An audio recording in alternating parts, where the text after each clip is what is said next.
Things just got very, very real for the Toronto Maple Leafs as a brand new report has dropped, revealing some huge details as it pertains to Brad Treliving's trade deadline plans as the deadline is inching closer and closer. And what's in this report may surprise you. We're also going to break down some other information and updates surrounding the Leafs. So stay tuned for all that in this episode because Brad Treliving is preparing for something big. But before we get into it, quick reminder, if you're part of the 70% who aren't subscribed to the channel, we're getting very close to 15,000 subscribers. If you want to help us towards that goal, make sure to hit that subscribe button. And thank you guys again for your continued support. And Darius, the Leafs are coming off a big win against the Boston Bruins, but the big storyline now is both the injuries that happened with the Leafs, but also what their trade deadline plans are going to be and how all of these different injuries, reports, updates all pertain to what Brad Treliving has in store. And we have some huge updates to go over today. So you can see this here.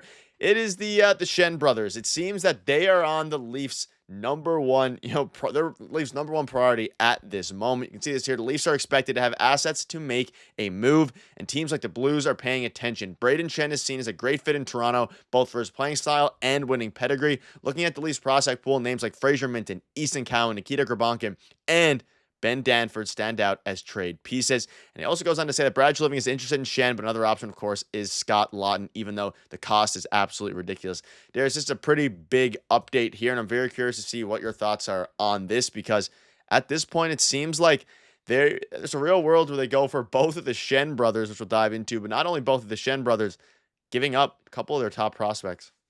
And I'm very curious to see what everyone has to say about this because with this report, I mean, there were reportedly two teams that were kicking tires on both Schenn brothers. And I mean, there is no world where one of those teams is not the Toronto Maple Leafs. It would make sense for the team and everything we know about management to kick tires on those two players. Obviously, Luke Schenn would make a lot of sense, right? He's been with the Leafs two times before. He's with the team in 2023 when they finally won a first round series. And I think that he would still make a lot of sense on this team. I was hoping that he would have resigned that offseason, but he did not. And it makes a lot of sense. And listen, we don't know what's going to happen to Chris Tanev. We don't know what's going to happen with every other defenseman on this team. There is a real possibility somebody gets hurt in the playoffs, and you're one injury away from Phil Meyer or somebody on the Marlies. So why not go out and get a guy like Luke Schenn who can make a difference in the lineup? Now, in terms of Brayden Schenn, not a fan of that move. Luke Schenn makes total sense. Brayden Schenn doesn't make almost any sense for this team, at least in my eyes, because of his cap hit and everything that's going to come along with the cost of acquiring that player.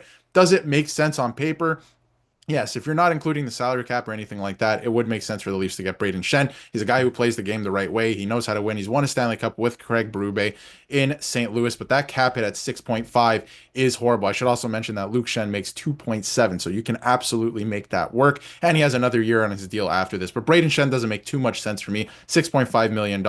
I know he could help the team in that way, but what you're going to have to give up in some of these names like Easton Cowan, Fraser Minton, one of them in the mix there, I'd be okay with Nikita Gabrankin, I have to be honest. If you were to get Brayden Schenn back with retained salary, that would make a lot of sense if there was maybe a draft pick involved. But I don't think it makes sense in terms of how much you're going to have to give up for that guy. It would be fun to have both Schenn brothers come home and play for the Toronto Maple Leafs on, route to a Stanley Cup. But in hearing all of this over the course of the last day, because obviously this was making the rounds yesterday, I do think that, Brayden doesn't make too much sense. Luke makes maybe more sense just because of the salary cap. And you see this here. This is from Elliot Freeman. There are two teams that have asked. It certainly fits the MO of the Maple Leafs on teams' interests around the NHL in uniting the Schenn brothers at the trade deadline. So you have Elliot Freeman again linking what he believes is the Leafs. And yeah, we can touch on it a little bit here before we dive into some other things. So Brayden Schenn, 33. Trade talks have obviously been out there. Won't be easy to move him with 3 years left on his deal at 6.5. Plus the Blues won't be looking to give him away. He's their captain and will want a nice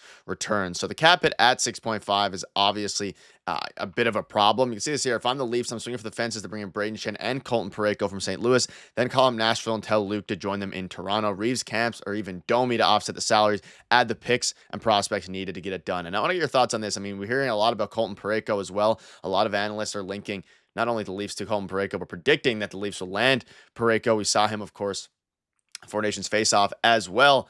So it's an interesting one. And diving into the stats of a couple of the Schenn brothers, you have Brayden Schenn this season with 34 points in 59 games, having a very solid year. A bit less, about half a point a game, a bit more than half a point a game. And then Luke Schenn, of course, 5 points in 57 games. I want to get your thoughts on pairing the brothers, but of course their actual production this season, and also the idea of Colton Parayko potentially joining in the first trade and then making a secondary trade to get, because you're going to have to do two trades in order to get Luke Schenn and, of course, Brayden Schenn over.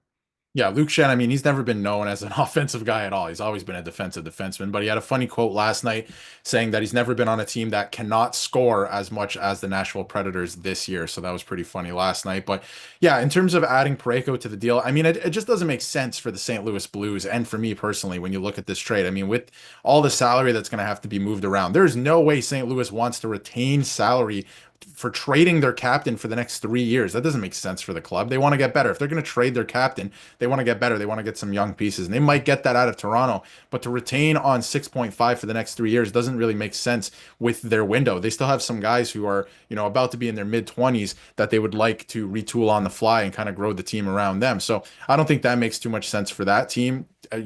Throwing in a bunch of spare parts like David Camp and Ryan Reeves in this trade to make the salary work. Max Domi. I do believe Max Domi could get traded at this year's trade deadline for another piece like a Braden Schenn. But again, doesn't make sense. Colton Parayko, we saw at the Four Nations. Yes, he can get it done in those moments, but that contract is a little worrisome as well.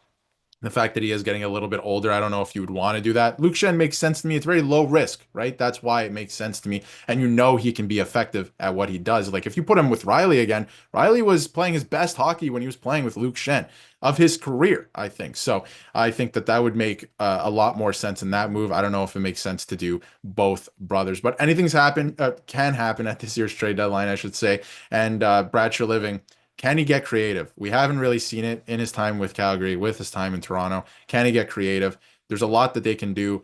I know that they're probably kicking tires on this, but I wonder if there's a different option at center that would make more sense for the team. Let us know down below if you would do the Braden Shen deal. I think it's interesting. Obviously, the salary cap, giving up the prospects, and it is going to be interesting. Like you mentioned, the quote about Luke Shen. I don't think I've ever been a part of a group like this that literally can't score a goal, and it is quite interesting. But I think the reality is that the Leafs at this deadline are going to give up one of Minton, Cowan, and a couple of the other prospects, I think, in any of these deals that are going to go down. And the question again, and also let us know down below, who would you rather trade between Minton and Cowan? I know, Darius, you're on the side of rather trading Cowan. I'd rather trade Minton. So it's an interesting thing there. A couple other notes as well from Justin Bourne here. The top player of interest is Colton Parayko. And the top player in trouble is Max Domi. By trouble, meaning I'd assume the player they're going to get traded, that's going to get traded out of Toronto. So it's very interesting. Linking Colton Parayko, there's a bunch of different things happening. Something is brewing here. There's been too many reports, both from Elliot Friedman, Darren Dreger, Frank Saravalli, Nick Kiprio's even throwing names out there all the time. It's going to be interesting. And one final thing,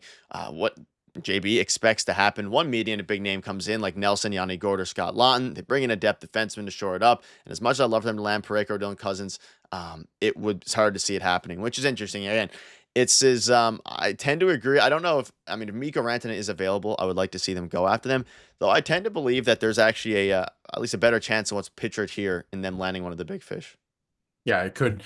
It's going to be interesting with Rantanen if he is available. That's the key words there, right? We don't know if Carolina is actually going to make him available at the trade deadline. We know that they offered him a pretty lucrative contract that he didn't necessarily turn down 100%. He said, not right now. I need to think about things over the next couple of days because obviously he only has until next week to do that. The trade deadline is next week.